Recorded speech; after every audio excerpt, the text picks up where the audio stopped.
Ndi nthawi ya nkhani kuno ku MBC ndipo masana ano muli ndine Romeo Omali. Kumapoyamba nayi mitu yake.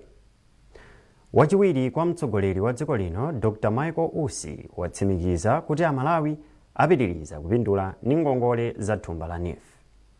Apolisi amanga phungu wa dera lapakati chakumvuma m'boma la Machinga a Daudi Chikwanje chifukwa cholimbikitsa ziwawa.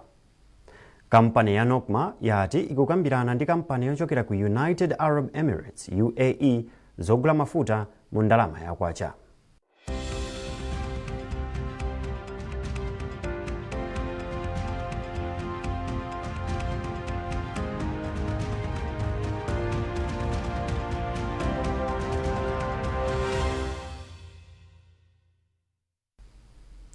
Wachiwiri kwa mtsogoleri wa dziko lino Dr. Michael Ussi watsimikizira anthu okhala mdera la mfumu yayikulu Kauma mu mzinda wa Lilongwe kuti boma likuchita zotheka kuthetsa mavuto omwe anthu amderali akukumana nawo.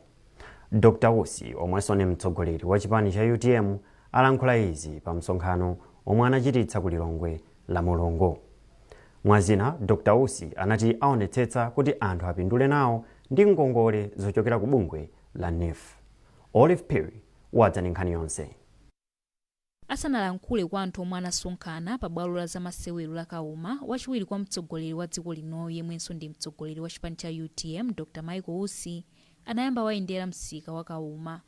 Polankhula pa bwaloli, mfumu yayikulu Kauma inapempha Dr. Ussi kuti athandizire anthu amderali kupeza mwayi wa ngongole za NIF. Afumu a Kauma apemphanso boma kuti liwamangire chipatala chaching'ono nderali komanso kumalizitsa kumanga ofesi ya apolisi yomwe anthu amderali anayamba kale kumanga. Pempho loyamba bwana kwathu kuno tili kwa anthu ochuluka monga muoneramu koma akahefe clinic tilibe bwana. Mawu ake wachiwiri kwa mtsogoleri wa dziko lino Dr. Michael Ussi wati ntchito yake ndi kudziwa mavuto omwe anthu akukumana nawo ndi kuthana nawo. Dr. Ussi wati aonetsetsa kuti polisi yomwe anthu amderali akumanga ayimalizitse. Iwo atinso akambirana ndi akuluakulu opereka ngongole za NIF kuti apereke ngongole kwa anthu amderali. Pa nkhani yokhudza chipani cha UTM, Dr. Ussi wati agwira ntchito pofuna kukwaniritsa masomphenya a mtsogoleri wakale wa chipanichi malemu Dr. Saulos Chilima. Ussi analangiza otsatira chipani cha UTM kuti akhale ogwirizana ndipo asalole anthu ena akunja kuti awagawanitse. Tifuna kuti mu UTM mukhale mtendere komanso Malawi yonseno mukhale mtendere funa ndife anthu amodzi. Ndiyeno sizilephera kuti mukakhala pamodzi anthu amatha kusemphana maganizo koma sizimathandiza kunena kuti anthu adana mpaka nakale. Ndiye ndimadzudzula anthu amene akumafuna kanthu kang'ono ku UTM akalembe pa social media akakulise kuti mu UTM mo mukhale kudana. Pakadali pano Dr. Ussi alimbikitsa anthu omwe apindula ndi ngongole za NIF kuti azibweza ngongolezi ndi cholinga chofuna kuti anthu ena apindulenso. Olive Perry, MBC, Lilongwe. Bungwe la National Oil Company of Malawi, Nokma, lakana zokuti likuphwanya malamulo ogula mafuta pomwe pali ganizo lakuti kampani ya ku United Arab Emirates UAE idzipereka mafuta ku Malawi. Polankhula pa msonkhano wa olemba nkhani ku Lilongwe, mkulu wa Nokma a Clement Kanyama atsindika kuti kampani ya mdziko la UAE sinalipire ndalama iliyonse ndipo kuti bungwe lawo likukambirana ndi kampaniyo ngati kulikotheka kumalipira mafutawa ndi ndalama yakwacha. Nayo mtolankhani wathu Eunice Chovu ndi nkhani yonse.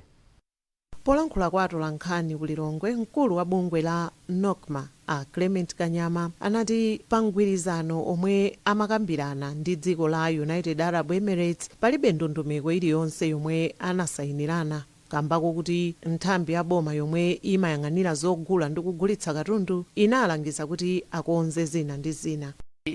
Kutipeza kumene anatipeza ife a Nokma a Ministry of Transport unduna umenewu wazamtengatenga ndi zomangamanga. Anabwera chifukwa chakuti mapulogalamu awo amisewu anjanje ndi zina zomangamanga akufunika mafuta ambiri.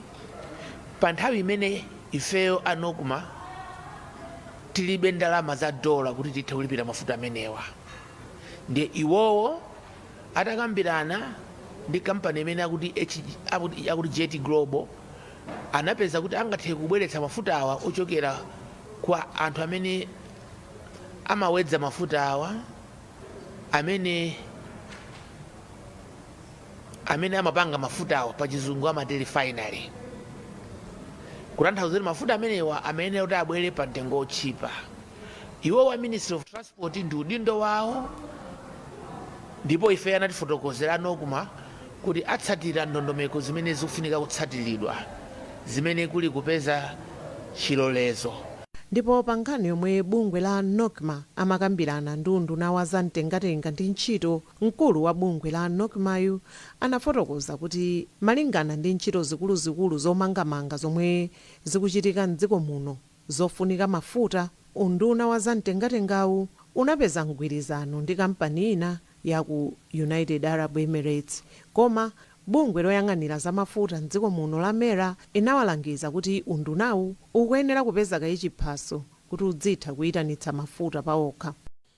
Ndikufuna ndikutsimikizireni kuti titatumiza chikalata chimenechi ku PPDA amene amapereka chilolezo, amapereka chivomelezo a PPDA. Iwo ananena kuti muyambe mwayimakaye, musapitilize kugula mafuta amenewa kuchokera ku supply ameneyo. Iwo ananena kuti tiyambe tamaliza ntchito ina. Ntchito zimene analamula a PPDA ndi zimene a board ya Nokma akutsatira. Ndiye padakali pano ndifuna ndikutsimikizireni kuti kodi malamulo adziwena anatsatidwa. Yes, ndifuna ndivomereze malamulo adziwena anatsatidwa. Kodi malamulo okhudzana ndi kugula mafuta anaonongeka? Ayi, sanaonongeke. Malamulo onse otsatira ndondomeko za mafuta atsatidwa. Nditsimikizenso kuti palibe contract imene inasayinidwa. Kumapeto a sabatayi, nyuzipepala za mdziko muno zinalemba nkhani zokuti bungwe la MERA laononga ndalama za boma ndi migwirizano iwiri yogula mafuta kunja kwa dziko lino mu ndondomeko zosavomerezeka ndi boma. Koma malingana ndi kufotokoza komwe mkulu wa bungwe la Nokma wafotokoza, akuti ngakhale kuti migwirizanoyi ilipo, palibe ndalama zilizonse za boma zomwe anapereka monga momwe nyuzipepalazi zinalembera. Ndine Eunice Jovu kuchokera ku Lilongwe. Mafumu ena ndi mabungwe ena omwe si aboma apempha boma kudzera ku nyumba ya malamulo kuti afulumizitse podutsitsa bill yokhudzana ndi chakudya ngakhalenso madyedwe abwino. Nkhaniyi inatuluka pamene bungwe la Senate linayitanitsa mkumano wa adindo osiyanasiyana kuti akambirane nkhaniyi ku Mangochi. Miriam Kaliza ali ndi zambiri. Nkhani yakusowa kwa chakudya ndi yomwe ili mkamangama mwa anthu m'Malawi muno. Mfumu yayikulu Lulanga yochokera boma la Mangochi yati kukhulupirira kuti biro yoona za zakudya ikakhazikitsidwa ithandiza Amalawi ambiri kuzindikira zakasungidwe ngakhalenso kapezedwe ka chakudya mosavuta. Alulanga ati kuchedwetsa kukhazikitsa biroyi kukuonongetsa zambiri, zina mwa izo ndi kupangitsa kuti anthu omwe ali ndi kuthekera kopeza ndi kusunga chakudya mwa iwo okha azipemphetsa. Kuno kumalawi kuno right to food ndio ofunika. So kuti woja akainvesta bwino ngati ku parliament ndikuti akainvesta ma MP onse akoza kupanga bill ja pass. Cholinga kuti malamulo wati akamapangidwa kapa district ka kuma communities akadziwa kumene kuja ngati ya pass bill izi kazi ndio zolemereredwa. Komano panopa tikumapanga zinthuzi mphamvu zina zikumachepa. Nchifukwa tufuna apungwachi akapange pass bill ija ku parliament. Malo mabungwe la Civil Society Agriculture Network Senate amaziko Nkulembe ati ali ndi chikhulupiriro kuti biloyo isintha zinthu zambiri kuphatikizapo kuti anthu amvetsetse kuti ufulu pa nkhani ya chakudya ndi chiyani. Iwo anati bungwe lawo ndi mabungwe ena ali pakalikiliki kugwira ntchito yopititsa patsogolo ntchito yopezera chakudya ndi zina, komanso akuti biloyo ikakhalapo izalongosola zovuta zambiri. Kudziwa kuti kumene lili lamulo pakadali pano ndi kunduna wa za malamulo, tikudziwanso kunena kuti amene ali ndi kuthekera kopereka lamulo kuti kapena kupereka instruction kuti lamulo lisunthe lipite mpaka nakali kambirane ku nyumba ya malamulo ndi ya president ndi cabinet, komanso tikudziwa kuti lamulolo amene lili pano lokamba za chakudya ndi kadyedwe koyenerera ndi aini yake ndi ya unduna wa zaumoyo, koma tikudziwa kuti likapita ku nyumba ya malamulo aphungu ali ndi kuthekera kolikambirana moyenerera ndi kuonesesa kuti likhazikitsidwe likukhudza mbali zonse zofunikira kulimbikitsa nkhani ya ufulu wa chakudya. So kuchoka panopo ntchito yathu imene yatsala kutsogoloko mwazina ndiyo kuti tiwabwerese pamodzi aphungu a nyumba ya malamulo ndi atenga mbali ena andale kuti pokambirana nkhani zimenezi tione kuti tikhoza kuzifikisa bwanji patali ndi kulimbikitsa ufulu wa chakudya m'Malawi muno. Bungwe la Sisanet mogwirizana ndi mabungwe ena akugwira ntchito yozindikiritsa midzi yambiri za ntchito ya ufulu pa chakudya kuti azikhala ndi moyo wamtendere ndi kutukula miyoyo yawo. Kuchokera kuno Mangochi ndine Miriam Kaliza. Bungwe la alangizi za umoyo la Malawi Environmental Health Association MEHA Lilongwe chapter lalimbikitsa anthu komanso mabungwe kuti azitsata ndondomeko zomwe zinakhazikitsidwa ndi cholinga choteteza dziko lino ku ena mwa mavuto omwe akukhudza anthu kamba kakusintha kwa nyengo. Mmodzi mwa atsogoleri a bungweli a Gloria Guzani wayankhula izi mu mzinda wa Lilongwe pamwambo wa tsiku lokumbukira ntchito ya alangizi a zaumoyo pa dziko lonse. Aguzani ati mabungwe komanso nthambi zaboma zisamasiye m'mbuyo alangizi a zaumoyo pa ziganizo zokhudza ntchito zawo zaumoyo. Tili ndi ripoti.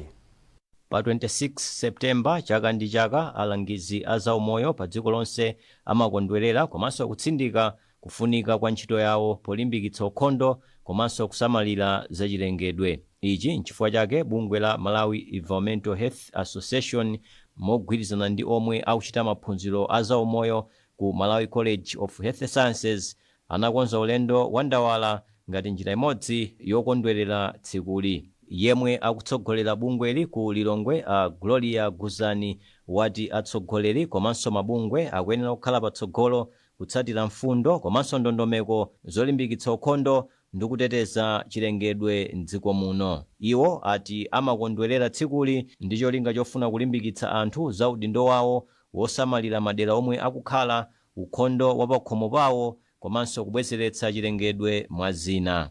Tikukumbukira ntchito imene timagwira ngati alangizi a zaumoyo. Choyambirira tikuonetsetsa kunena kuti dziko lathu malo amene tili ndi abwino otipangisa ife kuti umoyo wathu ukhale wathanzi. Tikupuma mpweya wabwino, tikudya chakudya chabwino, zinyalala zathu tikuzisamalira bwino, komanso tikuthandizira kunena kuti zimene zili zachilengedwe zimene zatizungulira zikhale zotetezedwa. Mmodzi wa amene akuchita maphunziro a zaulangizi a zaumoyo ku Malawi College of Health Sciences ku Lilongwe Abile Kayange wayamika bungwe la MEHA komanso Lilongwe DHO kamba kuwapatsa mpata wophunzira amene angamaperekere uthenga wa zaumoyo kwa anthu.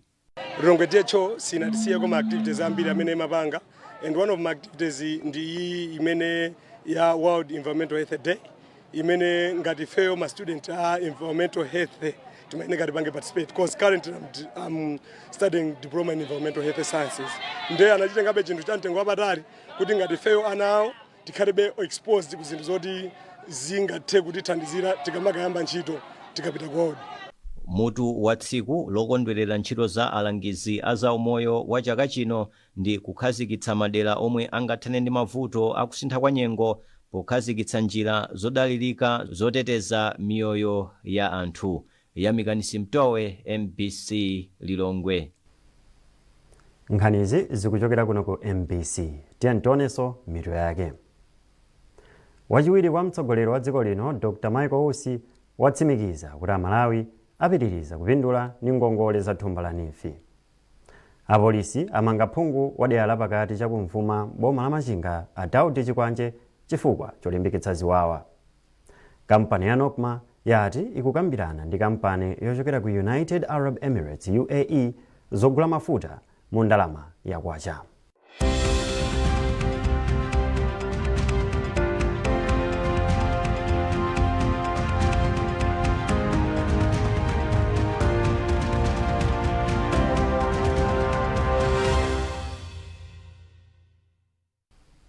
Takulandiraniso.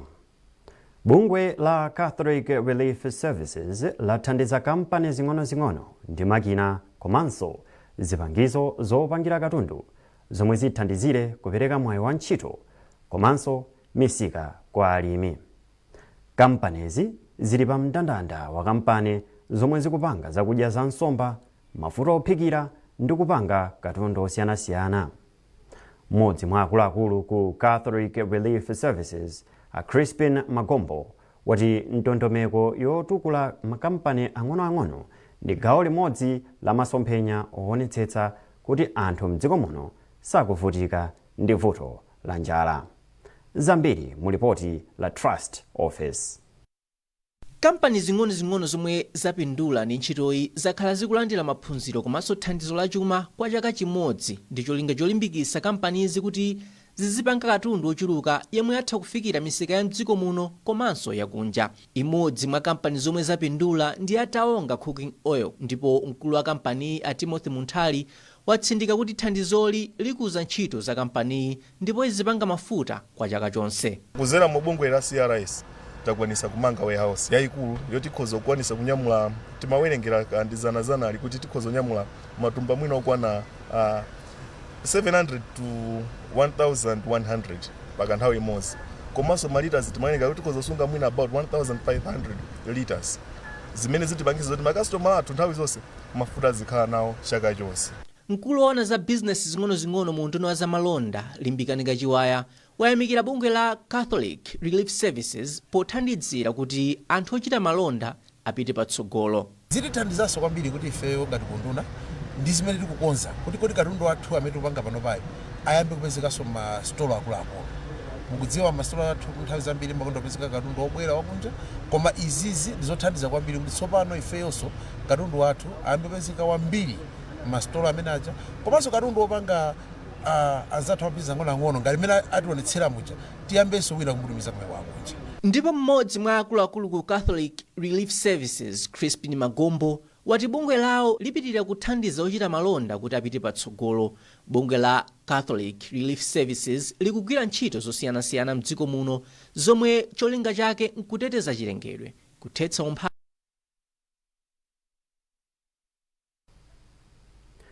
Apolisi amanga phungu wa dera lapakati chakumvuma m'boma la Machinga Adau ndi Chikwanje chifukwa cholimbikitsa ziwawa. Kanema wina amene akuzungulira m'masamba amchezo akuonetsa Chikwanje omwe ndi phungu wa chipani cha DPP akulimbikitsa anthu owatsatira kuti adzikhapa ndi kuwotcha otsatira chipani cha MCP.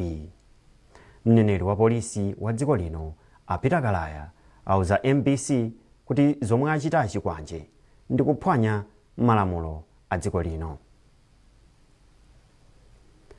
Bungwe lomwe silaboma lomwe limadziwika kuti Palombe District Forum lapereka katundu osiyanasiyana kuphatikizirapo njinga yoyendera odwala wheelchair pa chipatala cha Reverend John Chirembwe m'bomali.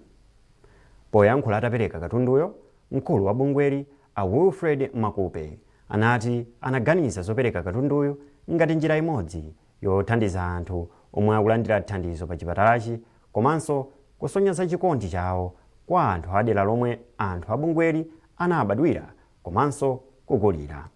Amakupe akufotokoza.